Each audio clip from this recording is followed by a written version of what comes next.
रीमा की शादी को 5 वर्ष हो चुके थे। सास ससुर और पति नीरज के साथ उसने बेहतर सामंजस्य बैठा लिया था, लेकिन उसकी नकचढ़ी ननद नेहा अब भी मानती थी कि रीमा उनके घर की परंपरा को अच्छी तरह निभा नहीं पा रही है। अक्सर नेहा किसी न किसी बात पर रीमा को टोक दिया करती थी और बोल ही देती, भाभी, हमारे यहाँ ऐसा ही होता है। उसकी यही बात रीमा को चुभती थी। शुरू शुरू में अपने कमरे में जाकर रोती भी थी। पति नीरज को भी बताया तो उन्होंने भी यह कहकर टाल दिया कि उसकी बात को दिल से मत लगाओ। घर में सबसे छोटी है, सबकी प्यारी होने से थोड़ी मुंह फट हो गई है, अनसुना कर दिया करो।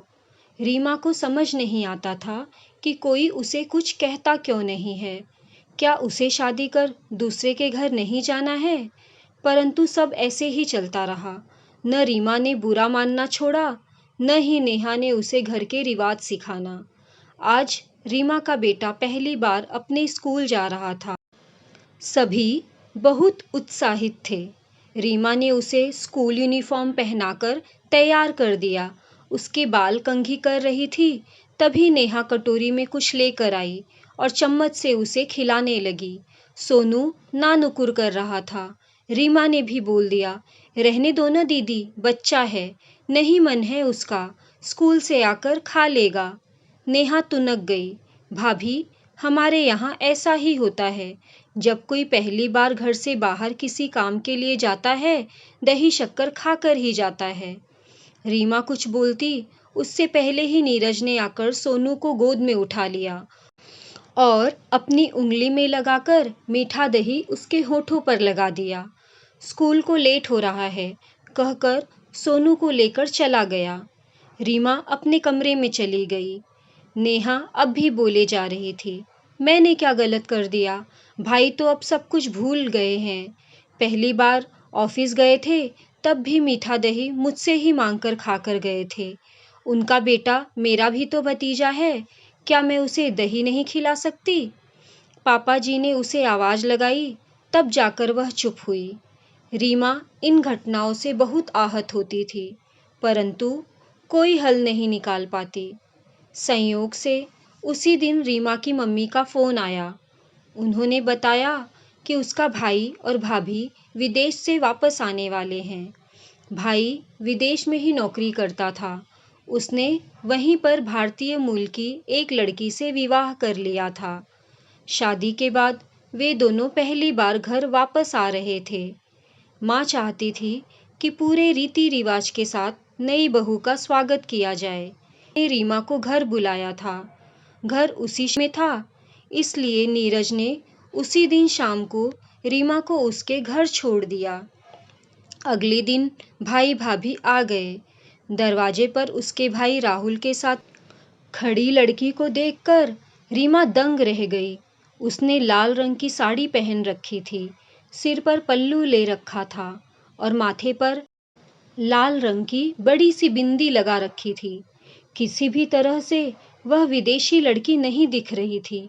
मम्मी पापा तो उसकी एक झलक पर ही गदगद हो गए। रीमा भी उससे प्रभावित हुए बिना नहीं रह पाई। राहुल बोला, अरे भाई, अब घर के अंदर भी तो आने दो, क्या बाहर ही खड़े रखोगे? रीमा ने भी मुस्कुराकर दोनों को अंदर आने का इशारा किया। घर की देहरी के अंदर रंगोली बनाकर चावलों से भरा एक कलश रखा था। नई बहू ने पैर अंदर रखने से पहले उसे हाथ में उठा लिया। रीमा तुरंत उसके हाथ से कलश लेकर वापस उसी स्थान पर रखकर बोली, भाभी, हमारे यहाँ कलश को पैर से गिराकर तब घर के अंदर प्रवेश करते हैं। नई बहू ने मुस्कुराकर वैसा ही किया और राहुल के साथ अंदर आ गई। बाकी की रस्में पूरी करने के बाद सबने खाना खाया और रीमा माँ के कमरे में सोने चली गई। माँ अभी बाहर ही थी। तभी भाभी कमरे में आई। रीमा के इशारा करने पर उसके पास ही बैठ गई।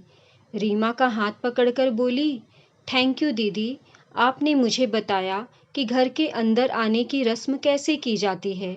मैं तो उल्टा ही कर रही थी। रीमा हैरान थी। कि भाभी इतनी अच्छी हिंदी भी बोल लेती है। भाभी ने रीमा का हाथ पकड़ा तो उसकी चेतना वापस आई। दीदी, जब तक मैं यहाँ हूँ, आपको रुकना पड़ेगा। मुझे और भी बहुत कुछ जानना है, आपके घर के रिवाजों के बारे में।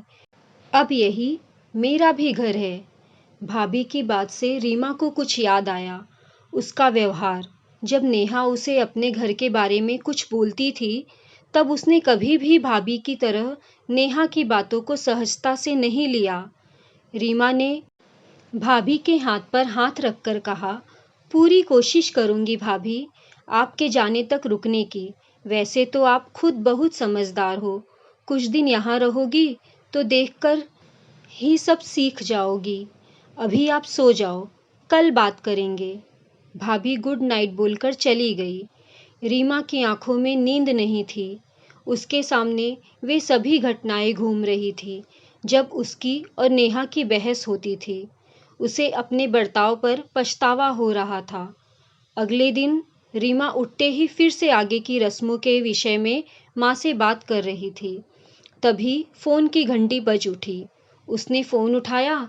नेहा का फोन था। नेहा कुछ बोलती उससे पहले ही रीमा शुरू हो गई। दीदी, मैं जानती हूँ हमारे घर में बहुएं ज़्यादा दिन तक मायके में नहीं रुकती हैं, पर 2 दिन नई भाभी के पास रुक रही हूँ। आप वहाँ हो, इसलिए मुझे अपने घर की चिंता नहीं है। उधर से नेहा की खनकती हंसी सुनाई दी। मैं कल आ रही हूँ भाई के साथ आपको लेने के लिए। कोई बहाना नहीं चलेगा भाभी, हमारे यहाँ ऐसा ही होता है। रीमा भी हंसे जा रही थी। शायद 5 वर्ष में पहली बार खुलकर हंसी थी। रीमा का पूरा दिन हंसते हुए ही बीता। अगले दिन नीरज और नेहा उसे घर वापस लेने के लिए आ गए। भाभी ने बहुत जिद की, लेकिन नीरज रीमा को साथ लेकर ही गए। इस बार पहली बार ससुराल जाते हुए रीमा के मन पर कोई बोझ नहीं था। रास्ते में कार में बातें करते हुए सब खुश थे। नेहा बड़ी उत्सुकता से नई बहू की बातें सुन रही थी। रीमा ने उसे छेड़ा, अब शादी का अगला नंबर आपका ही है नेहा दीदी, तभी इतने ध्यान से सब सुन रही हो। और सभी हंसने लगे।